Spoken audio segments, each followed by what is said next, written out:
Amém. Louvado seja o nome do Senhor. Nesse momento, pediríamos a você que deixasse a sua Bíblia aberta. Se tem alguém do seu lado que não está com Bíblia, pode acompanhar conosco a mensagem desta noite, a qual Deus tem preparado para nos alimentar. Que está no Evangelho de João, capítulo de número 3, que é justamente o capítulo que nós lemos nessa noite. João, ele escreve o quarto evangelho do Novo Testamento. E diferentemente de Mateus, Marcos e Lucas, João escreve o seu evangelho com o propósito de apresentar Jesus como Filho de Deus encarnado. Tanto é que logo no capítulo de número 1 do evangelho de João, nós vemos João falando sobre a pessoa de Jesus como Verbo, ou Logos, ou seja, a palavra de Deus encarnada. Mais à frente nós vemos João mostrando o ministério de Jesus como Filho de Deus através dos milagres que Jesus fez ao longo de toda a sua caminhada e ao longo do seu ministério aqui na terra. João, ele vai falar muito nesse evangelho de milagres. E a palavra que João usa para referenciar esses milagres é a palavra sinais, ou sinal, tentando mostrar e tentando falar para o seu público que os milagres são um sinal de Deus. E esses milagres apontavam para aquela pessoa que fazia o milagre, que era o próprio Jesus. E logo no capítulo 2, nós vemos Jesus realizando o seu primeiro milagre, que é transformar a água em vinho, ali no casamento em Caná da Galileia. Seguindo mais adiante, nós vamos ver Jesus tendo alguns feitos, e um desses feitos é ter um encontro com uma pessoa chamada Nicodemos. Todavia, vale salientar de antemão que o propósito de João, ao escrever esse evangelho, é tentar mostrar que Jesus, ele era aquele que foi prometido desde o Antigo Testamento. Mateus apresenta Jesus como o Rei dos Reis, Marcos apresenta Jesus como o Filho de Deus, aquele que veio para sofrer, Lucas fala de Jesus como aquele que tinha compaixão, aquele que se colocava no lugar do outro e que era o homem, mas também que era Deus. E João vem mostrar Jesus como Filho de Deus para toda a Igreja Universal. Então, nesse evangelho nós encontramos, como eu disse anteriormente, Jesus tendo um encontro com algumas pessoas. Nós vemos logo no capítulo de número 1, Jesus tendo um encontro com dois homens, que era Filipe e Natanael. E ali Jesus convida esses dois homens para segui-los, ou seja, para ser os seus discípulos.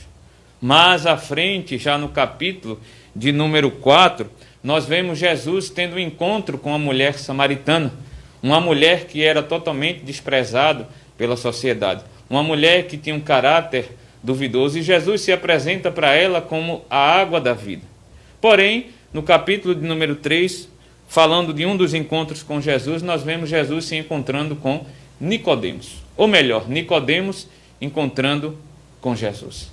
E a gente percebe que Nicodemos, diferentemente do grupo religioso que ele fazia parte, que eram os fariseus, Nicodemos acreditava em Jesus. Enquanto os fariseus desprezavam Jesus, viam Jesus como mais um profeta, Nicodemos sabia que Jesus de fato era o Filho de Deus. E na calada da noite, Nicodemos vai e tem aquele encontro com Jesus e ali começa a dialogar com Jesus. Porém, Nicodemos escuta da parte de Jesus coisas que ele não esperava que Jesus falasse para ele. Todavia, Jesus prega para Nicodemos o Evangelho e diz várias verdades acerca do Evangelho. Uma das primeiras lições que nós podemos extrair desse texto é que esse encontro que Nicodemos tem com Jesus revela o conhecimento de Cristo como enviado de Deus. Veja o que diz o versículo de número 1. Diz assim: e havia entre os fariseus um homem chamado Nicodemos, príncipe dos judeus. E este homem foi ter com Jesus e disse-lhe: Rabi, bem sabemos que és mestre vindo de Deus, porque ninguém pode fazer estes sinais que tu fazes, se Deus não for com ele. Nicodemos fazia parte dos fariseus. Existiam dois grupos muito populares em Israel, que faziam parte do judaísmo, que eram os fariseus e os saduceus. Os saduceus geralmente eram compostos por pessoas de proeminência na sociedade, pessoas ricas, pessoas abastardas, pessoas ligadas à política e que muitas delas faziam parte do Sinédrio. Todavia, esse grupo dos saduceus era um grupo liberal. Não liberal no sentido de abrir mão das doutrinas fundamentais da fé, mas liberal porque eles não acreditavam na possibilidade de ressurreição. Eles não acreditavam em anjos. O saduceu, ele tinha uma visão apenas filosófica da religião. Mas os fariseus, o segundo grupo que existia de religiosos naquela época, que por sinal era o maior grupo, e um grupo que crescia de maneira assustadora, era um grupo bastante rígido, era um grupo que procurava ser zeloso pela lei, zeloso muitas das vezes ao ponto de ultrapassar os limites daquilo que a lei falava. Então, Nicodemos fazia parte desse grupo. E esse grupo não gostava de Jesus, porque Jesus bateu muitas vezes de frente com os fariseus e chamou os fariseus de hipócrita, porque os fariseus preferiam guardar as suas regrinhas que existiam no Talmud, que era a interpretação da lei, preferiam guardar as suas regras que eles mesmos criaram com o pretexto de santidade, mas não seguiam aquilo que de fato a lei e os profetas diziam. Eles tinham a sua própria interpretação. E muitas das vezes essa interpretação batia de encontro ou batia de frente com o Evangelho. E Jesus desafiou aqueles fariseus. Todavia, diferentemente desse grupo, Nicodemos reconhecia Jesus. Tanto é que no versículo de número 1, a gente vê Nicodemos dizendo o seguinte: olha, Rabi, bem sabemos que tu és mestre vindo da parte de Deus, porque ninguém pode fazer esses sinais que tu fazes se Deus não for contigo. Nicodemos reconhece Jesus como mestre, aquele que veio para ensinar, aquele que veio para propagar a mensagem do Evangelho. E ele diz, olha, ninguém pode fazer estes sinais se Deus não for contigo.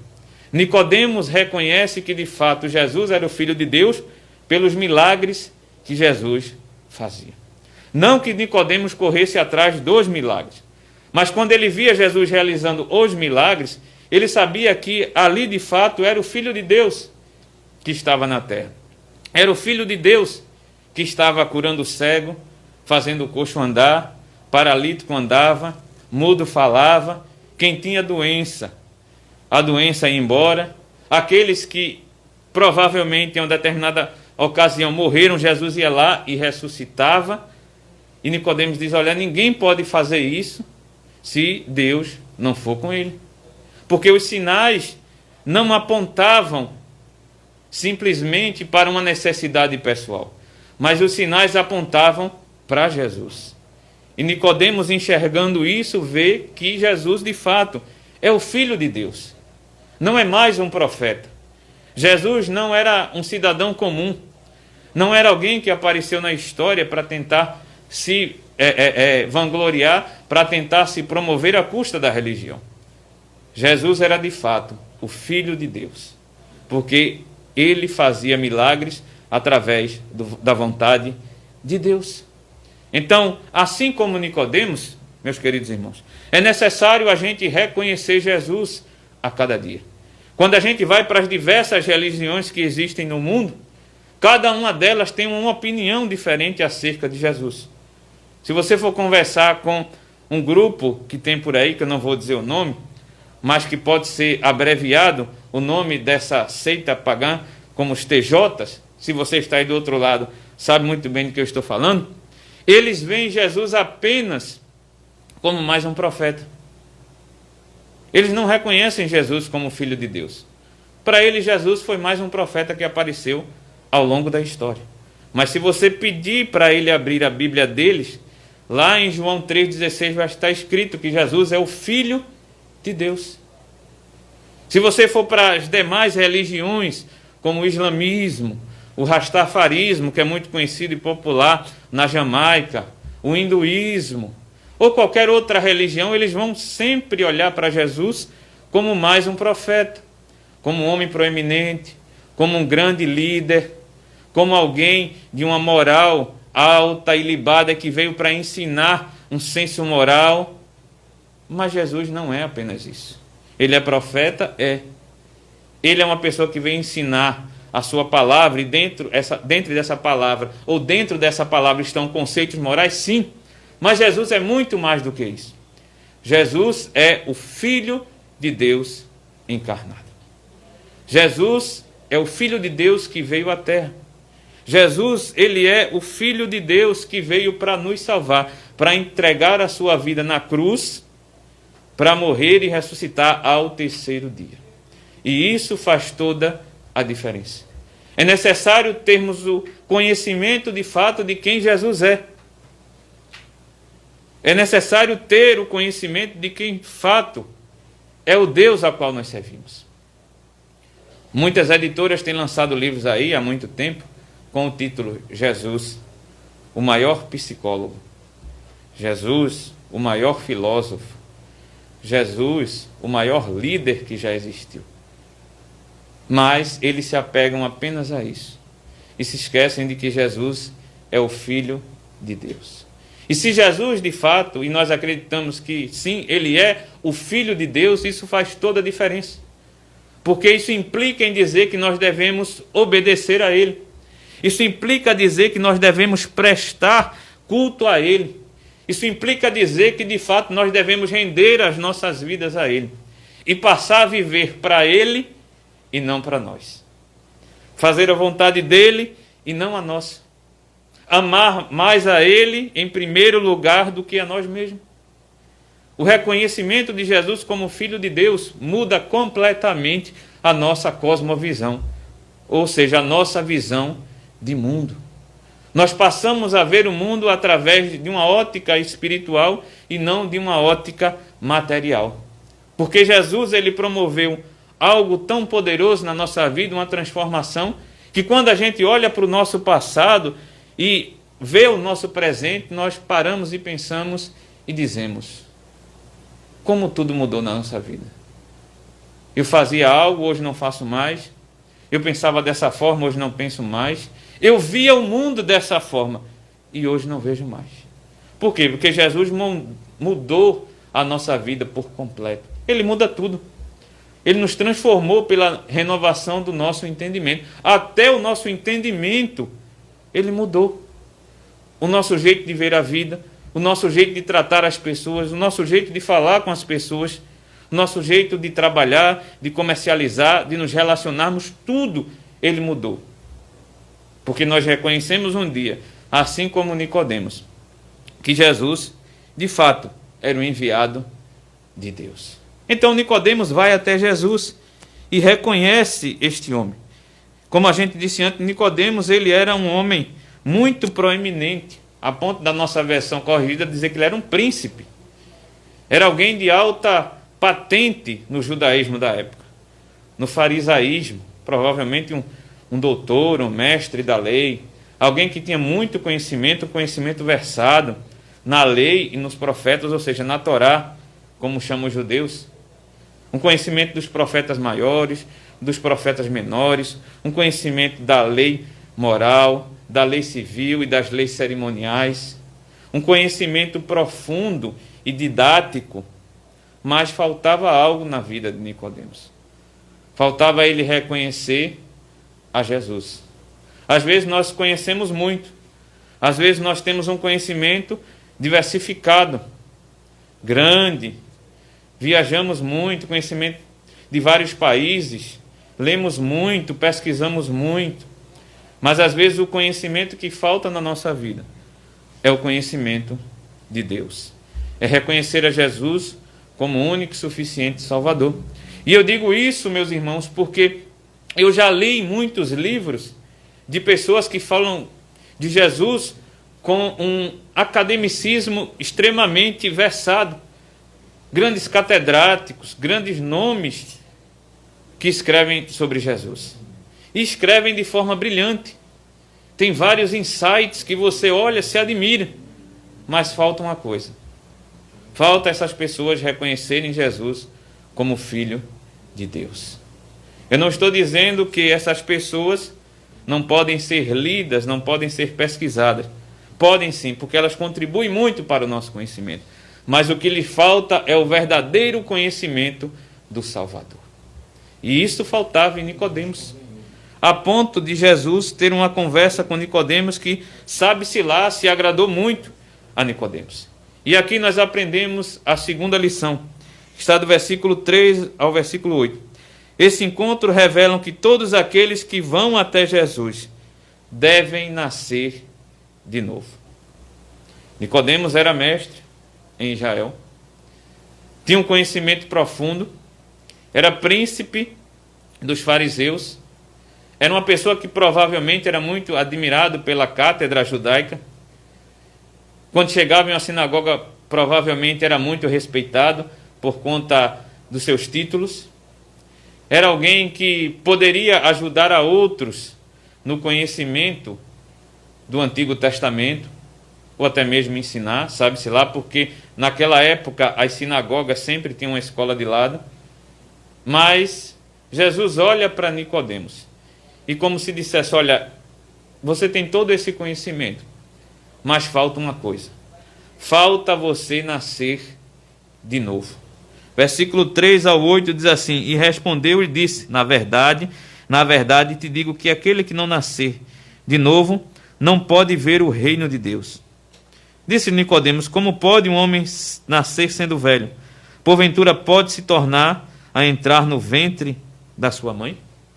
Jesus, ele fala de forma simples.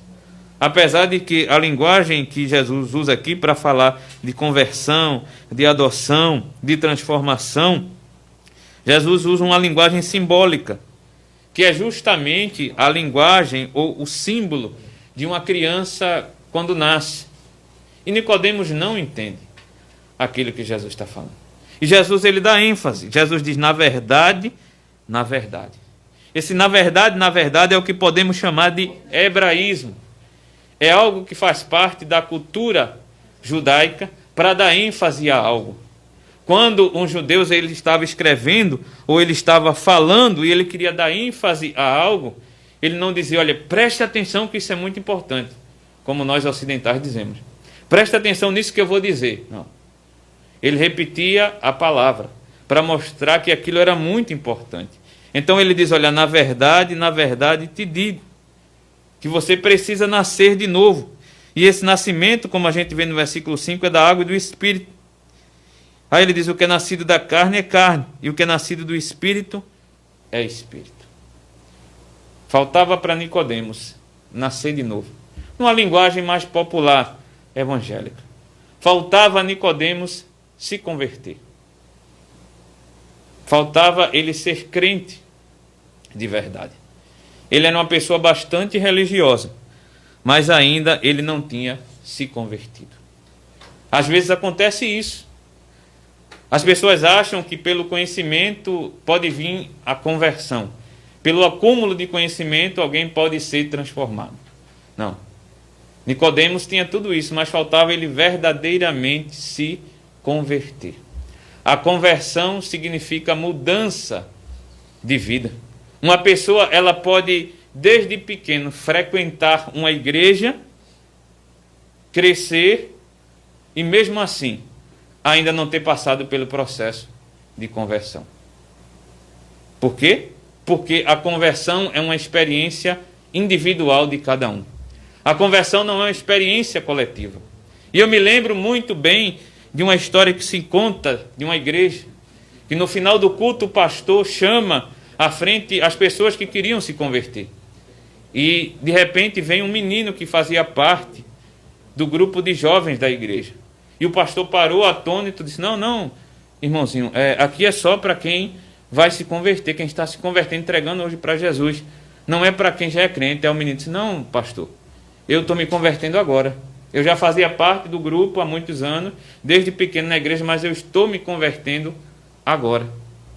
Porque precisa-se, de fato, ter um encontro com Jesus.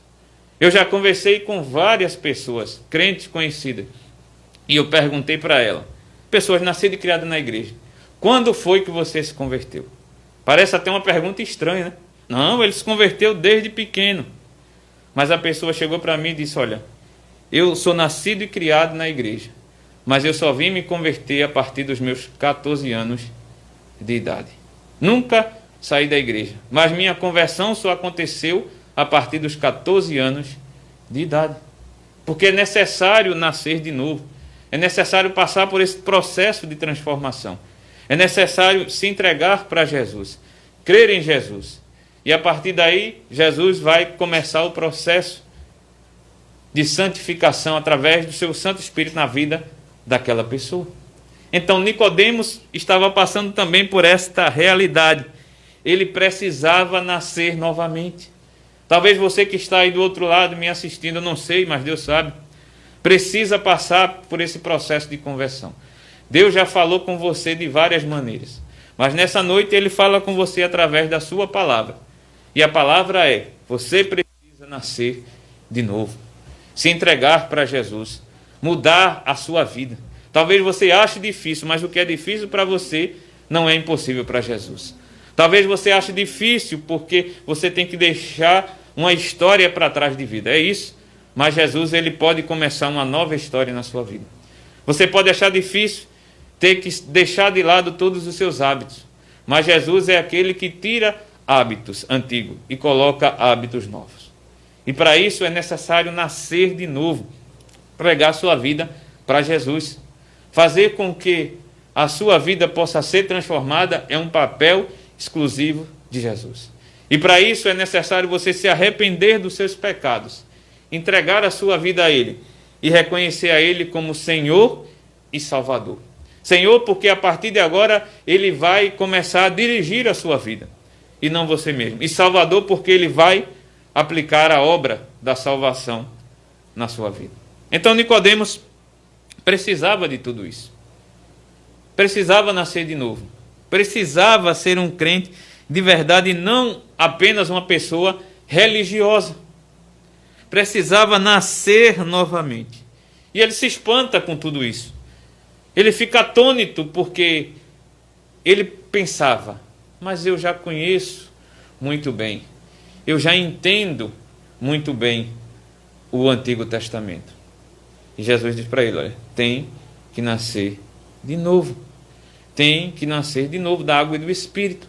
Senão você não vai entrar no reino de Deus. Então nós vamos para a nossa terceira lição, que nós aprendemos com essa passagem que está no versículo 9 ao 12. É que esse grande encontro que Nicodemos tem com Jesus, ele revela a fragilidade humana em conhecer as coisas divinas. Versículo 9 ao 12 diz assim, ó, Nicodemos respondeu e disse, como pode ser isso? Ele ficou abismado. Eu não sabia como, eu acho que ele pensava que tinha que voltar a entrar de novo na barriga da mãe dele. E depois sair, cheguei, nasci de novo. Não era isso. Aí diz assim o versículo 10. Jesus respondeu e disse, tu és mestre em Israel e não sabe disso? Jesus disse, espera aí, tu és mestre. Se fosse nos dias atuais, né? Jesus poderia ter dito, olha, você tem um mestrado em Harvard, em Cambridge, em Oxford, em Yale, né? Na Universidade Federal de Pernambuco. Você tem mestrado. Você aprendeu tudo sobre a lei e os profetas. Você sabe sobre o contexto histórico de cada livro do Antigo Testamento, de Gênesis, Êxodo, Deuteronômio, Levítico, Números. Você conhece muito bem sobre os profetas maiores e os profetas menores. Você sabe muito bem sobre os escritos, sobre os livros históricos, contexto cultural, contexto imediato, contexto remoto, propósito do livro, datação do livro, contexto geográfico, contexto religioso, a economia da época. Você sabe de tudo. Você sabe muito bem a hermenêutica judaica, né? Você sabe muito bem.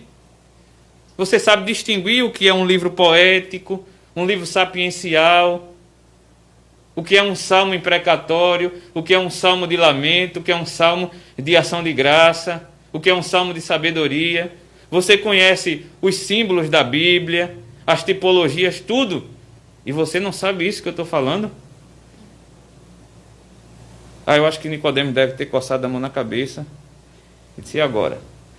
Aí Jesus disse: olha, na verdade te digo, que nós dizemos o que sabemos e o que testificamos, o que vimos, e não aceiteis o nosso testemunho. Se vos falei das coisas terrestres e não creis, como crereis se eu falar das coisas celestiais? O conhecimento humano, ele é frágil em reconhecer as coisas divinas. Então é necessário a gente pedir a iluminação de Deus, a iluminação do Santo Espírito, para que a cada dia nós possamos seguir com Cristo, para que nós possamos realmente ter esse encontro com Cristo. É como se um crente, ou melhor, uma pessoa não crente chega num culto, né? Uma pessoa não crente, quando chega num culto pela primeira vez, vai ficar perdido com muitas coisas que o pregador vai falar, que o pastor vai falar, porque ele não conhece, ele não sabe, ele está totalmente perdido. Se ele vê alguém cantando um hino com determinadas palavras, frases, ele não vai entender muito bem. Se acontecer algo sobrenatural no ambiente do culto, ele também vai ficar meio assim abismado. Mas isso é normal. Mas para Nicodemos, isso era estranho. E Jesus disse: olha, é necessário você nascer de novo. É necessário você entregar a sua vida para Jesus. Nicodemos era mestre, tinha muito conhecimento. Mas esse conhecimento mostra a fragilidade humana. Esse conhecimento mostra o quanto nós somos pequenos ainda diante do conhecimento de Jesus. Os nossos pensamentos, os vossos pensamentos, não são os nossos pensamentos. O conhecimento de Jesus é muito mais alto. O doutorado que nós podemos ter não se chega aos pés do conhecimento que Jesus tinha e tinha na época.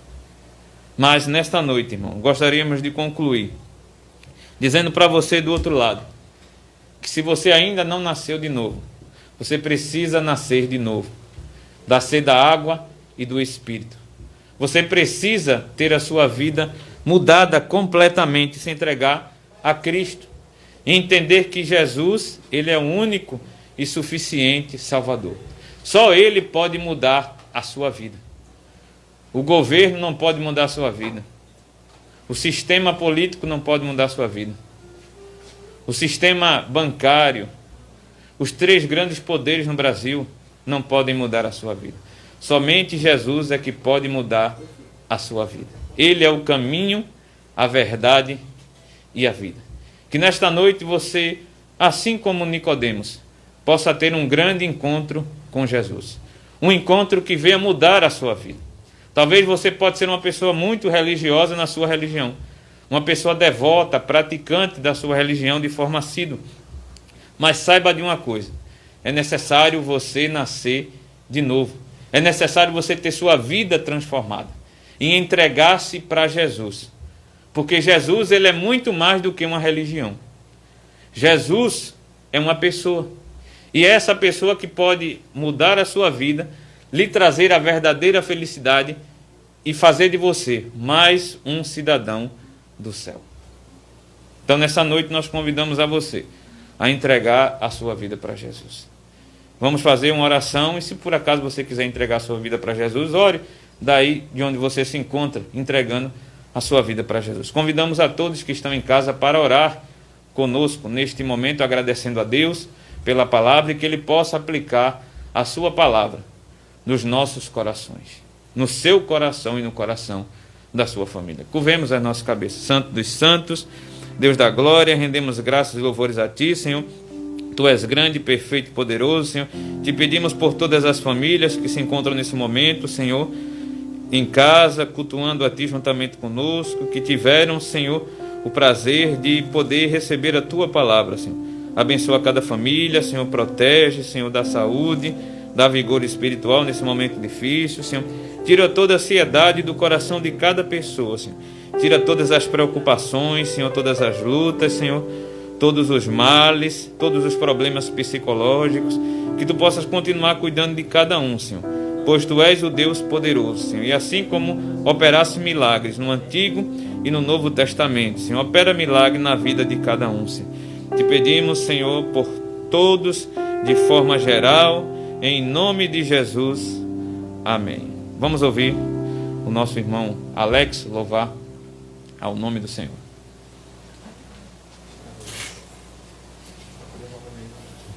Saúde a todos os irmãos com a paz do Senhor.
Meus irmãos, louvado seja o nome do Senhor.